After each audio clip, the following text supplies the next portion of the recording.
Spalvotų pieštukų pasakos. Pieštukai ir spalvų vėjas.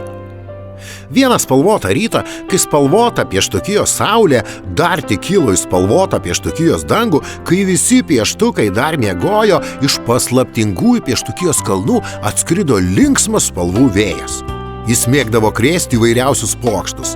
Taigi ir tą kartą spalvų vėjas nusprendė papokštauti. Jis sumaišė visas pieštukijos spalvas. Dangus pasidarė ne melsvas, o rausvas. Vanduo upelyje tapo žalios spalvos, žolė raudona, medžiai violetiniai. Visi šiltųjų spalvų slėnio nameliai pasidarė mėlynos spalvos. Vėsiųjų spalvų miško nameliai tapo rudi, o žemės spalvų kalvų pilis ir trobelės geltonos spalvos. Tik vaivorykštės aikštė išliko tokia pati, nes ten jokie stebuklai bei pokštai neturi jokios galios. Taigi, kaip ir visada, dažniausiai būna pirmasis prabudo raudonasis. Jis šiek tiek pasirąžė savo lovytėje ir pašokęs iš jos nuskubėjo praustis. Oi, kas čia dabar? Pasigirdo raudonojo nuostaba.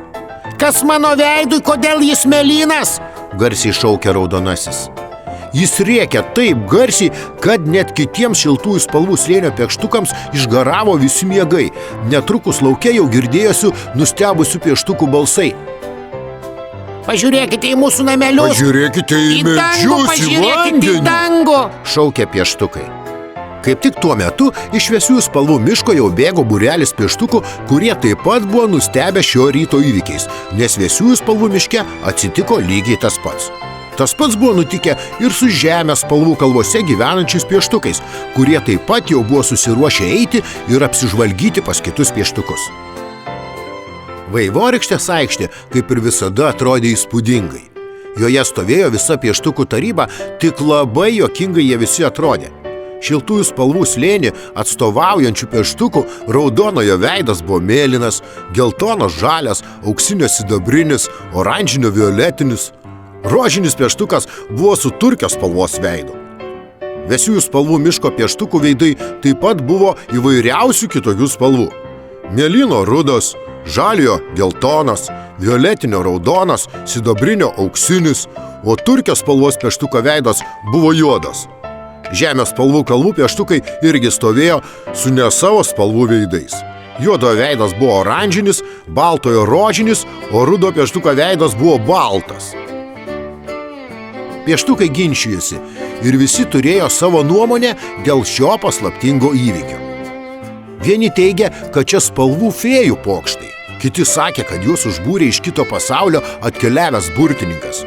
Dar kiti, kad čia vėl kažkoks pilkojo pieštuko eksperimentas. Staiga iš niekur atsirado ir pats pilkasis pieštukas, kaip visada rankoje laikantis savo lazdą su visų pieštukijos spalvų kristalu ir kaip visada atrodantis labai paslaptingai. Keista buvo tik tai, kad jis atrodė taip, kaip ir turi atrodyti. Jo išvaizda visai nebuvo pasikeitusi. Pilkasis tarė. Keliaukite į paslaptinguosius pieštukijos kalnus ir suraskite spalvų vėją, nes čia jo tokie pokštai. Ir staiga pilkasis vėl dingo taip netikėtai, kaip ir buvo atsiradęs. Pieštukai susiruošė kelioniai ir jau visai netrukus visi pajudėjo link paslaptingųjų pieštukijos kalnų. Stebuklingas kelias vedantis į paslaptinguosius pieštukijos kalnus kas kartą būdavo vis kitoks. Jis nuolat keisdavosi ir kiekvieną dieną vingiuodavo kitaip. Tad ir šį kartą pieštukai net nenumanė, kas jų laukia kelionėje. Kelias vedė per kažkokį nežinomą niekur anksčiau nematytą slėnį, per kurį tekėjo keista upė, kurios vanduo buvo 3 skirtingų spalvų ir slėnyje augo kažkokie keisti medžiai. O gal net ne medžiai, nes atrodė labai keistai. Šaknis viršūnėse, šakų visai nebuvo matyti, tik kamienas su apkibusiais įvairiaspalviais lapais. Slėnio gale matėsi vientisa akmeninė siena, kiek be pažvelgsi į šonus, nesimatė nei jos galo, nei jos krašto. Tas pats buvo ir pažvelgus į viršų. Akmeninės sienos viršaus nesimatė, jis buvo paskendęs kažkur debesyse. Perėję visą slėnį, pieštukai priėjo tiltą per tą keistą upę. Perėję tiltą, jie toliau keliavo paslaptinguoju keliu, kol pagaliau atsidūrė prie pat milžiniškos akmeninės sienos. Nieko aplink daugiau nebuvo. Čia Čia neaugo joks augalas, nesimatė jokios gyvybės, tik siena, be galo ir be krašto. Staiga sienoje atsirado kažkokios medinės durys, o violetinio pieštuko kuprinė pradėjo švytėti. Violetinis iš kuprinės išsitraukė savo burtų knygą, kurioje jau buvo atsiradęs naujas burtažodis. Violetinis perskaitė, kas buvo parašyta, paliepė visiems pieštukams susikabinti rankomis ir sustoti ratu aplink jį. Foli, boli, toli, fėrė, sienos durys atsivėrė. 3 kartus ištarė Violetinis ir durys akmeninėje sienoje atsidarė. Pieštukai suėjo į vidų.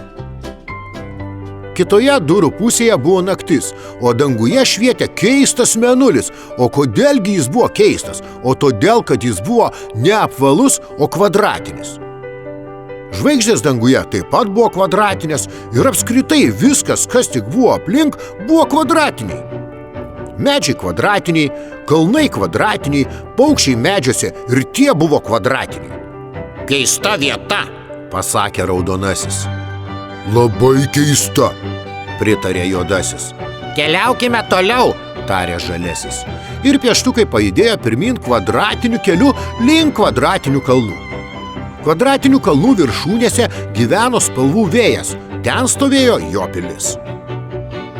Pieštukai priėję kvadratinių kalnų šlaitą sustojo poilsiui. Šiek tiek užvalgė, atsigėrė ir pailsėję, pieštukai pradėjo galvoti ir tartis, kaip pasiekti kalnų viršų, nes kalnų sienos buvo tokios stačios, kad į viršų reikėjo žiūrėti užvertus galvas. Baltasis savo stebuklingame sąsiuvinyje nupiešė stebuklingas kopėčias, ištraukė jas iš sąsiuvinio ir atrėmė į kvadratinę kalno sieną.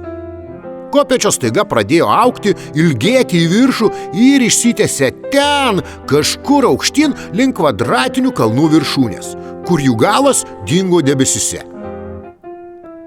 Pieštukai vorele vienas po kito pradėjo lipti kopėčiomis. Užlipę aukštai virš debesų, jie pasiekė kvadratinių kalnų kvadratinę viršūnę, kurioje stovėjo kvadratinė spalvų vėjo pilis.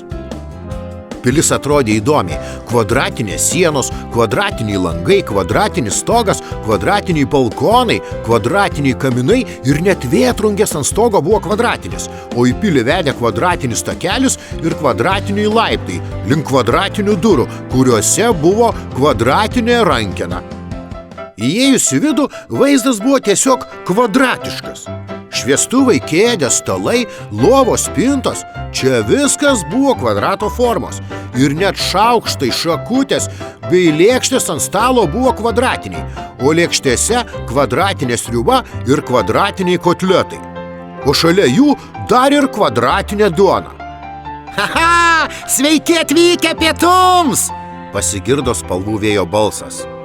Mes čia ne pietums atvykome, atšovė mėlynasis. Sugrąžink pieštukijoje visas spalvas į savo vietas, pasakė rudas pieštukas. Pirmą papietaukime, haha! Toliau linksmai ūbavo vėjas. Visi susėdo prie stalo. Pavalgę kvadratinės sriubos ir kvadratinių kotletų su kvadratinė duona, pieštukai dar kartą paprašė spalvų vėjo, kad šis sugrąžintų visas spalvas, kurias sumaišė pieštukijoje, į savo vietas, įskaitant ir pačių pieštukų veidus. Aha, čia buvo tik pokštas! Linksmai šyptelėjo vėjas.